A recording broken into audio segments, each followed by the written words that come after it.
জানতে না বুঝি? আসলে স্নিগ্ধতা হলো একটি বর্ষাকাল।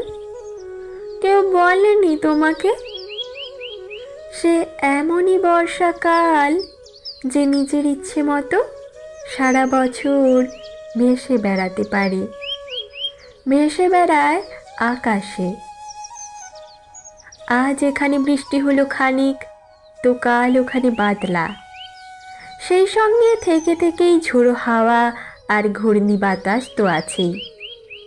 আমি চোখ বন্ধ করলেই দেখতে পাই, যেই বৃষ্টি শুরু হলো অমনি বাচ্চারা সব হাত ছড়িয়ে ছুট লাগালো মাঠে ঘাটে, আর মাটির দেয়াল ও টিউকলের সামনে দাঁড়িয়ে গাঁয়ের বউরা খাল থেকে বিল থেকে তাদের হাঁসগুলোকে ডাকতে লাগলো, চই চই, চই চই, চই চই।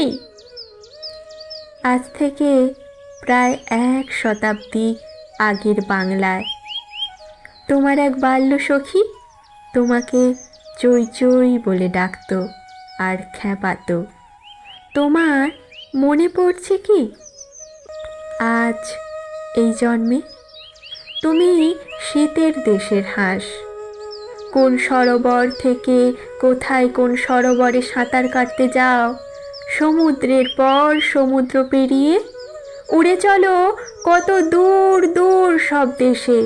কিন্তু এবার এই জন্মেও একজন তোমাকে তোমার সেই 100 বছর আগেকার ডাক নাম ধরে ডাকছে, একেবারে নিঃশব্দে ডাকছে, চই চই, চই চই, চই চই। আর তুমি বোধহয় কিচ্ছুই শুনতে পাচ্ছ না, তাই না?